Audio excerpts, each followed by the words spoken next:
ভয় করো, আল্লাহকে ভয় করো, আল্লাহকে ভয় করো। ইত্তাকুল্লাহ, ইত্তাকুল্লাহ, ইত্তাকুল্লাহ। ওহে মুসলিম, তোমাকে আল্লাহর সামনে দাঁড়াতে হবে। তোমার হিসাব নেওয়ার জন্য আল্লাহই যথেষ্ট, যিনি সব জানেন। তুমি যা গোপন করো ও প্রকাশ করো। তোমাকে অবশ্যই মৃত্যুবরণ করতে হবে।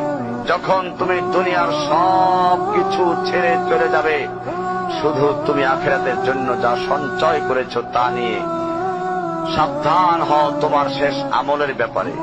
তুমি জানো না কখন তোমার শেষ মুহূর্ত।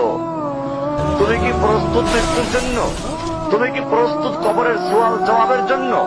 তুমি কি প্রস্তুত ভয়াবহ কিয়ামতের জন্য, হাসরের ময়দানের জন্য, হিসাব নিকাশের জন্য, আল্লাহকে জবাব দেওয়ার জন্য, মিজানের জন্য? তুমি কি প্রস্তুত চুলের চাইতে সূক্ষ্ম, তরবারির চাইতে ধারালো পুলসিরাতকে